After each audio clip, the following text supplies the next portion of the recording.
पिछले क्लास में हम लोग मैट्रिक्स के बारे में पढ़े थे कि मैट्रिक्स क्या है और उसके ऑर्डर क्या है, उसके एलिमेंट का कैसे रिप्रेजेंटेशन किया जाता है।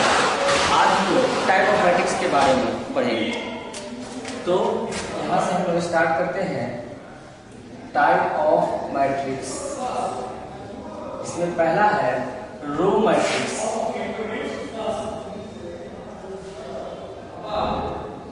Row matrix, a matrix which have only one row। वैसा मैट्रिक्स जिसमें केवल एक रो हो, रो मैट्रिक्स कहलाएगा। जैसे एग्जाम्पल के तौर पे हम लेंगे, जैसे ए हम लिख रहे हैं, यहाँ पे देखिए 1 2 3 4 5। जब हम इसका ऑर्डर लिखना चाहेंगे तो इसमें रो की संख्या 1 है और कॉलम की संख्या 5 है। इसका ऑर्डर हो जाएगा 1/5 और ये रो मैट्रिक्स कहलाएगा, इसलिए इसमें रो की संख्या 1 है। आगे हम लोग बढ़ेंगे कॉलम मैट्रिक्स।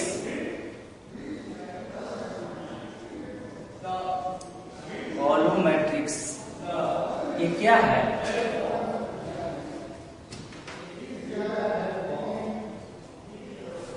कॉलम मैट्रिक्स में हम लोग पढ़ेंगे a matrix in which only one column.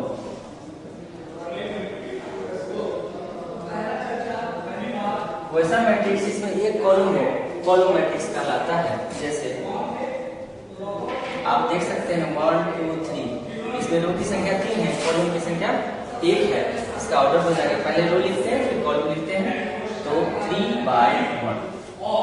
आगे हम और टाइप ऑफ मैट्रिक्स पे बात करेंगे।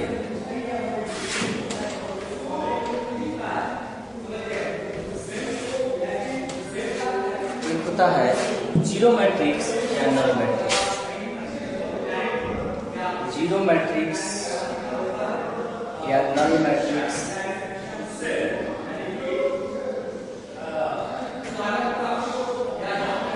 जीरो मैट्रिक्स या नल मैट्रिक्स वैसे मैट्रिक्स को कहते हैं जिसके सारे एलिमेंट जीरो हो।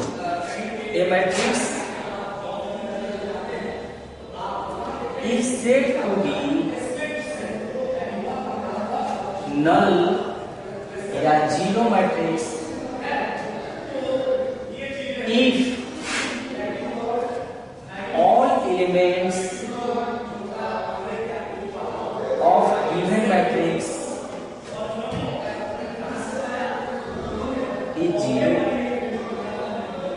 हम ये कर सकते हैं। तो वैसे मैट्रिक्स को नल या जीरो कहेंगे जिसके सारे एलिमेंट जीरो हो। जैसे एग्जांपल आप लिख सकते हैं, a = लिखी हुई है 0 0 0 0 0 0।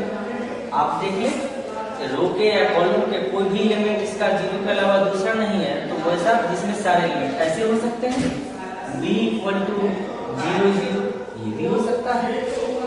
इस तरह से हम लोग जीरो मैट्रिक्स या नल मैट्रिक्स बोल सकते हैं। इसके बाद हम लोग देखते हैं, एक आता है मेरा square matrix.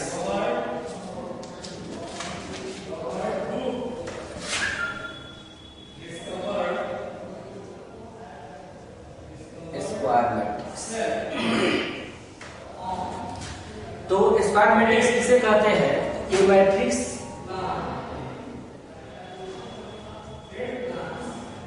is said to be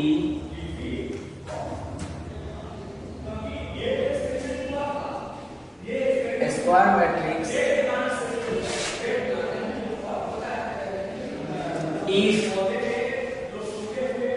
if number of rows equal to number of columns।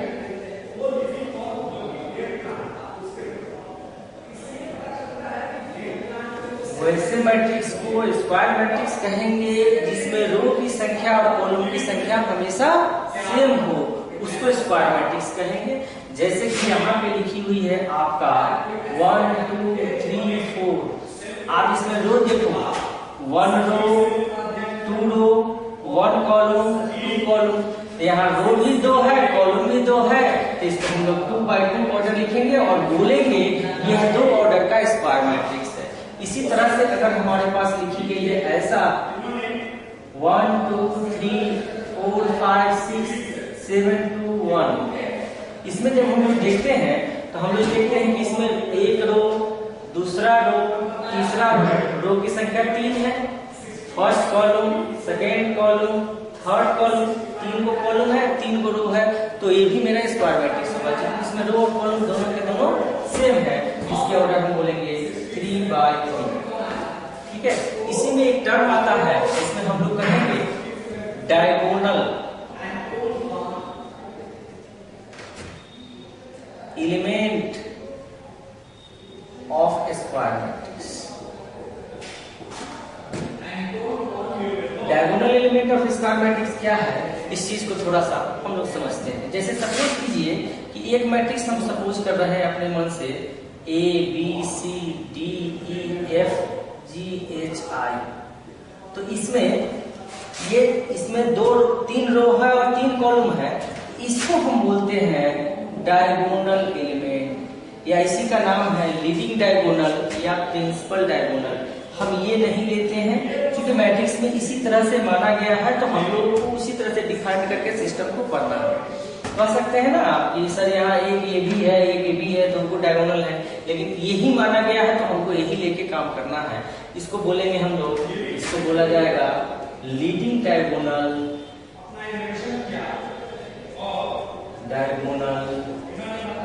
या प्रिंसिपल डायगोनल।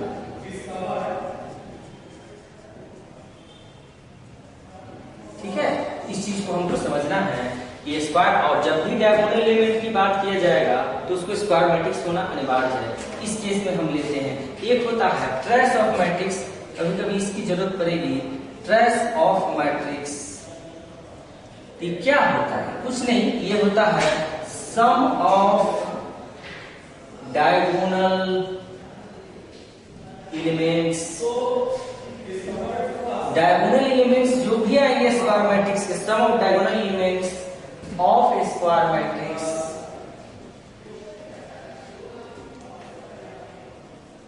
स्क्वायर मैट्रिक्स के डायगोनल एलिमेंट के सम को हम लोग ट्रेस ऑफ मैट्रिक्स बोलते हैं। जैसे यहाँ पे ये मेरा दिया हुआ है और इसने आपसे पूछेगा कि ट्रेस ऑफ मैट्रिक्स बताओ, तो आप क्या करेंगे? डायगोनल एलिमेंट ले लेंगे। डायगोनल एलिमेंट मेरे पास क्या है? ए है, ई है, आई है, तो ट्रेस ऑफ मैट्रिक्स हम लोग सीधे सम मतलब ऐड करना होता है, ए प्लस ई प्लस आई, इस तरह से करके हम लोग ट्रेस ऑफ मैट्रिक्स निकालेंगे। तो आप समझ गए कि स्क्वायर मैट्रिक्स क्या होता है और diagonal element of square matrix क्या होता है। आगे हम लोग बढ़ेंगे, इसी में हम लोग देखते हैं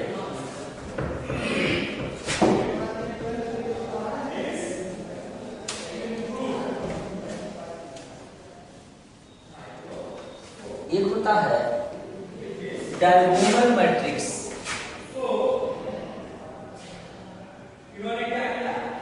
डायगोनल मैट्रिक्स से पहले हम एक टर्म की चर्चा करते हैं, let A equal to 1 2 3 4 0 7 8 9 10। Suppose कीजिए इसमें हम लोग आपसे पूछेंगे कि आप बताओ कि डायगोनल एलिमेंट कौन कौन है। अगर हम इससे पूछेंगे कि डायगोनल एलिमेंट बताइए, डायगोनल एलिमेंट बताइए, तो अभी हम पढ़े हैं कि यह जो होता है यही मेरा डायगोनल एलिमेंट होता है। डायगोनल एलिमेंट अगर हमसे पूछता है तो हम लोग बोलेंगे 1 0 10, और इस एलिमेंट के अलावा जितने एलिमेंट बच गए उसको नॉन डायगोनल एलिमेंट बोलेंगे। तो हमसे पूछा जाएगा कि नॉन डायगोनल एलिमेंट बताइए, तो नॉन डायगोनल एलिमेंट में क्या क्या लिख सकते हैं? 2 3 7 4 9 8, हम लिखेंगे 2 3 7 4 9 8। इस तरह से अगर कोई स्क्वायर मैट्रिक्स गिवन है तो इसका डायगोनल या नॉन डायगोनल एलिमेंट हम लोग बता पाए। ठीक है, इसी में एक आता है diagonal matrix. Diagonal matrix, diagonal matrix किसे कहते हैं, इस चीज को थोड़ा सा समझना है। तो a square matrix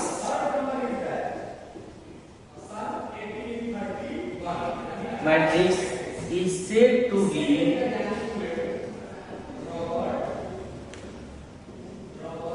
diagonal matrix if its non-diagonal element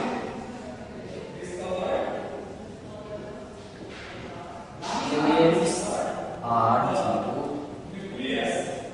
वैसे स्क्वायर मैट्रिक्स को डायगोनल मैट्रिक्स कहा जाएगा जिसके नॉन डायगोनल एलिमेंट क्या होने चाहिए, जीरो होने चाहिए। ठीक है, अब डायगोनल एलिमेंट का मान क्या हो सकता है, तो वो जीरो, पूरा जीरो भी हो सकता है या कुछ और भी हो सकता है। ठीक है, लेकिन नेसेसरी कंडीशन ये है कि मेरा नॉन डायगोनल जीरो होना चाहिए।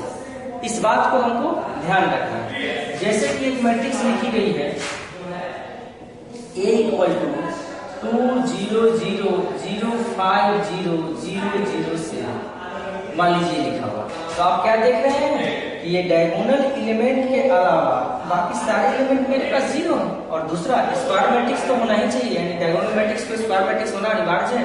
अगर वो स्क्वायर मैट्रिक्स नहीं है तो वो डायगोनल की बात हम नहीं करेंगे। तो हम इसमें क्या देख रहे हैं कि डायगोनल एलिमेंट के अलावा सारे एलिमेंट जीरो है, इसलिए इसको हम लोग डायगोनल मैट्रिक्स बोलेंगे।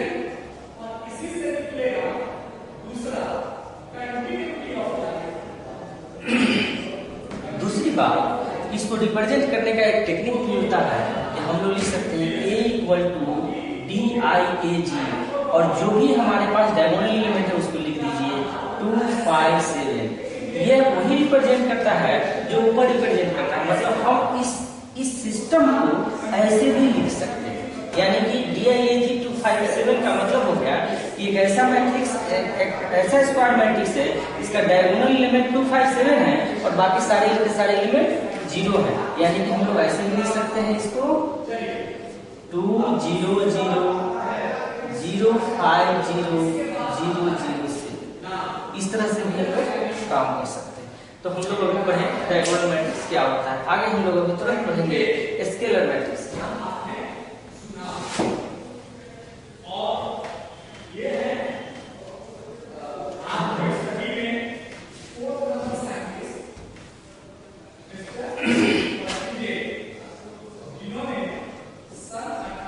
स्केलर मैट्रिक्स क्या होता है, इसकी डिफिनेशन में हम लोग बात करेंगे कि वैसा डायगोनल मैट्रिक्स जिसके डायगोनल एलिमेंट सेम हो। अब जैसे ही हम डायगोनल मैट्रिक्स की बात करते हैं, तो डायगोनल मैट्रिक्स की बात करते हैं तो सबसे पहली बात हो गई कि वो स्क्वायर मैट्रिक्स होना चाहिए, और डायगोनल मैट्रिक्स भी है यानी कि उसके डायगोनल एलिमेंट के अलावा सारे एलिमेंट जीरो होने चाहिए। एक नया कंडीशन डेवलप हो गया स्केलर, तो स्केलर मैट्रिक्स वैसे डायगोनल मैट्रिक्स को कहेंगे जिसका डायगोनल एलिमेंट सेम हो। तो हम लोग इसकी डिफिनेशन में लिखेंगे कि a diagonal matrix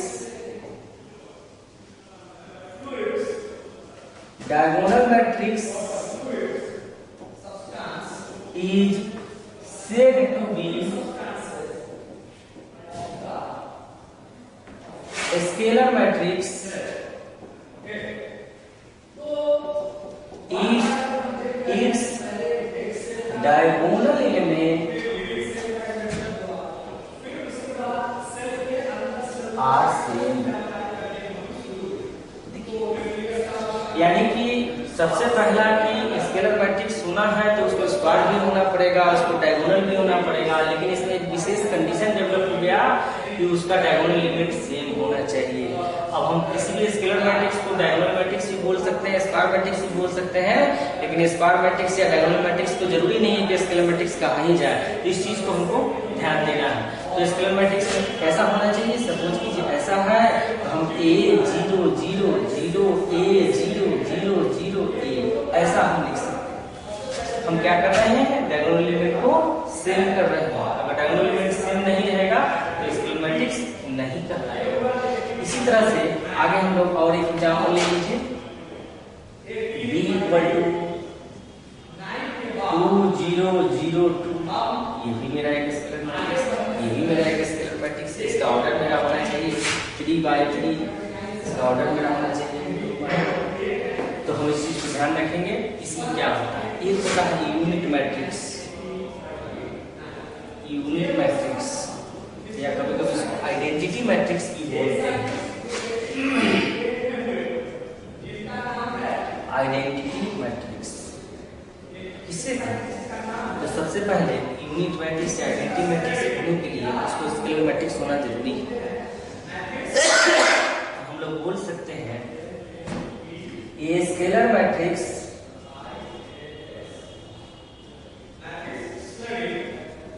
is said to be identity matrix if identical elements, जो आइडेंटिटी का मतलब है कि जो आइडेंटिकल एलिमेंट यहाँ कुछ भी हो सकता है, 2 हो सकता है, 2 हो सकता है, 5 हो सकता है, 5 हो सकता है, 7 हो सकता है, लेकिन इसका एक विशेष प्रकार है यूनिट मैट्रिक्स जिसमें आइडेंटिकल एलिमेंट हमेशा 1 के ही इक्वल होने चाहिए। The scalar matrix is said to be identity matrix, said to be an identity matrix if its diagonal element is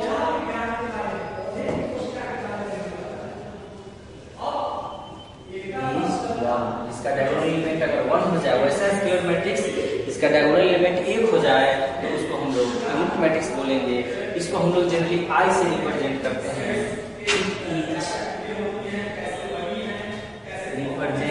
bye आई, ठीक है। जैसे एग्जांपल में लिखिए, कहीं कभी ऐसा रहेगा I इक्वल टू 1 0 0 1। देखिए ये स्क्वायर मैट्रिक्स है, डायगोनल मैट्रिक्स है, लेकिन डायगोनल स्केलर मैट्रिक्स है, लेकिन एक विशेष कंसेप्ट इसमें विशेष इसका अलग से डिफिनेशन है कि जब डायगोनल एलिमेंट 1 हो तब ये यूनिट मैट्रिक्स। इसको कहीं ऐसा लिखते हैं या आपको ऐसा लिखा रहेगा तो समझ लेना पड़ेगा कि क्या होता है। या हम लोग ऐसे कर सकते हैं कि I इक्वल टू लिख सकते हैं 1 0 0 0 1 0 0 0 1, या इसी को आप चाहें तो I3 लिखा जा सकता है। ऐसे और भी होते हैं, लेकिन हम लोग को अभी जिस क्लास में स्टडी कर रहे हैं उसमें 2 और 3 ऑर्डर, इतना ही का मैट्रिक्स का ऑर्डर हमको जानना है, बाकी चीजों के बारे में नहीं जाननी है। तो ये बेसिक टाइप्स मैंने आपको बता दिए कि बेसिक टाइप्स ऑफ मैट्रिक्स क्या होते हैं। ऐसे और बहुत सारे टाइप्स होते हैं, लेकिन इतना ही से आप लोगों का काम चलेगा। चलिए हम लोग आगे बढ़ते हैं, आगे हम लोग देखते हैं।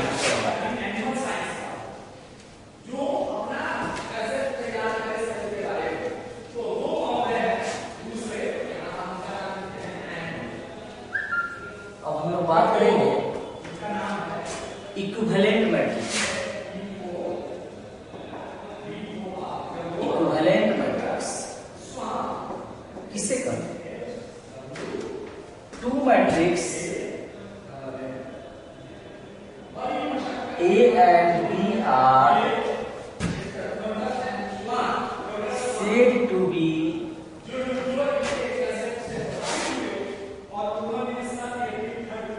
equivalent if order of A equal to order of B। यहाँ पे कोई अदर की बात नहीं की गई। 2 मैट्रिसेस को इक्विवेलेंट तब ये कहेंगे जब पहले का ऑर्डर और दूसरे का ऑर्डर आपस में सेम हो। जैसे एग्जाम्पल हमने लिखा A इक्वल टू लिखा 1 2 3 4 5 6, इसका ऑर्डर पहले निकाल लीजिए।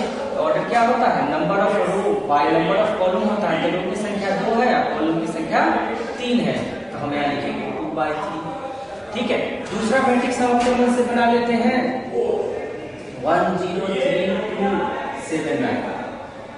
आप यहाँ पर भी इसका ऑर्डर देख लो, इसका भी ऑर्डर मेरा है 2/3। तो जब दोनों के ऑर्डर सेम हो तो हम बोलेंगे here A is equivalent to B।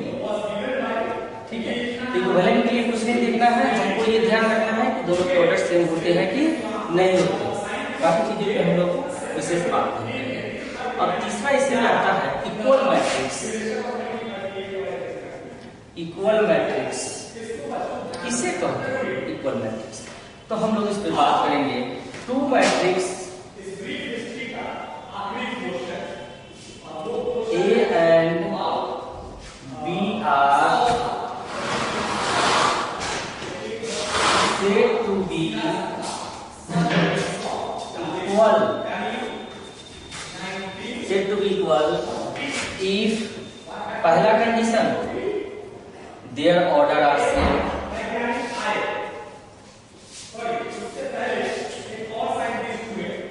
दूसरा कंडीशन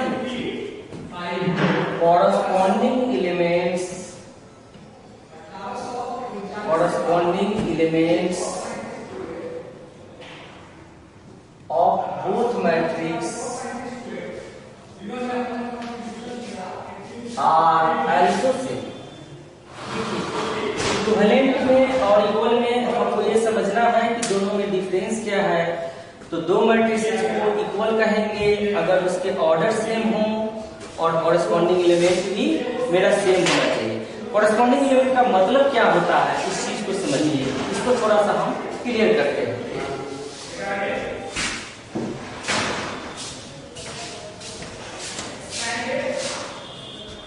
जैसे एक एग्जांपल हम लोग ले रहे हैं, एग्जांपल में मेरे पास ए का मान दिया है ABCD और B का मान दिया है 1 2 3 4।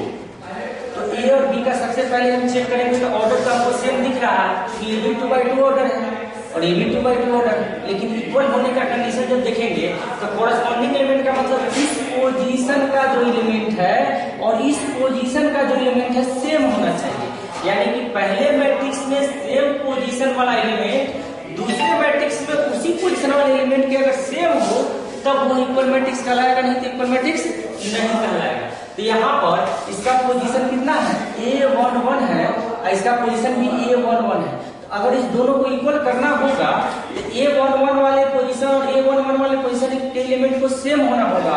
इसका पोजीशन जब आप लेंगे ये हो जाएगा A12 और यहाँ पर A12 AB है, A12 AB है तो इसको भी सेम होना पड़ेगा। इसका पोजीशन है मेरे पास A21 और यहाँ पर पोजीशन देख रहे हैं A21, ये भी सेम होना चाहिए। और ये जो पोजीशन है A22 और यहाँ पर पोजीशन है A22। तो हम कॉरेस्पॉन्डिंग का मतलब हो गया कि इसमें जिस पोजीशन का एलिमेंट है उसकी उसी पोजीशन का एलिमेंट दूसरे मैट्रिक्स में भी अगर सेम होता है तो इक्वल मैट्रिक्स कहेंगे। तो यहाँ पर इस चीज को हमको समझ लेना है कि अगर हम इसी को हम लोग बोले कि if A equal to B, अगर A और B बराबर होगा तो बराबर होने के लिए क्या करना पड़ेगा हमको, A का मान 1 के बराबर होना पड़ेगा, B का मान 2 के बराबर होना पड़ेगा, C का मान 3 के बराबर होना पड़ेगा और D का मान 4 के बराबर होना पड़ेगा। नहीं तो इक्वल नहीं हो सकता है। इक्वल होने के लिए हमको ऑर्डर के साथ साथ कॉरेस्पॉन्डिंग एलिमेंट भी सेम होने चाहिए। कॉरेस्पॉन्डिंग एलिमेंट्स क्लियर हो गया होगा कि कॉरेस्पॉन्डिंग एलिमेंट्स का मतलब है कि पहले मैट्रिक्स में जिस पोजीशन का एलिमेंट हो दूसरे मैट्रिक्स में भी उसी पोजीशन का एलिमेंट सेम हो तो इक्वल मैट्रिक्स कहेंगे। इसके बारे में एक आध एग्जांपल और हम दे रहे हैं।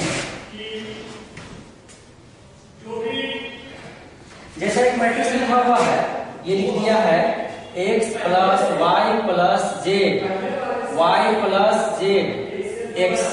सपोज कीजिए कि हमारे पास सिस्टम में इस तरह से लिखा हुआ है, ये लिखा हुआ है सपोज कीजिए 1 2 3 और कहेगा कि हमको x y z का मान बताए। तो सबसे पहले इसका ऑर्डर चेक कीजिए। आप ऑर्डर देख रहे हैं तो first row, second row, third row, एक कॉलम है तो ये थर्ड रो और फर्स्ट कॉलम, और यहाँ पर हम लोग देख रहे हैं तो ये भी थर्ड रो और फर्स्ट कॉलम। तो पहले ऑर्डर सेम हो गया। अब यह मैट्रिक्स और यह मैट्रिक्स इक्वल है तो अभी हमने बताया कि कॉरेस्पॉन्डिंग एलिमेंट सेम होने चाहिए। तो इस पोजीशन का एलिमेंट और इस पोजीशन का एलिमेंट सेम होना चाहिए। यानी कि हम लोग कह सकते हैं x plus Y plus Z equal to, suppose कीजिए 1 है, ठीक है। अब मेरे पास क्या होना चाहिए, y plus Z equal to 2 है और x इक्वल टू 3 है। जस्ट हमने सपोज किया है, मे भी थोड़ा सा ये हो सकता है। और जैसे यहाँ पे -2 करते हैं, ठीक है। इस तरह से हम लोग क्वेश्चन को अप्रोच कर सकते हैं। यहाँ वैल्यू इस तरह से नहीं दिया गया है, मैं बुक से क्वेश्चन उसको और डिस्कस करता हूँ।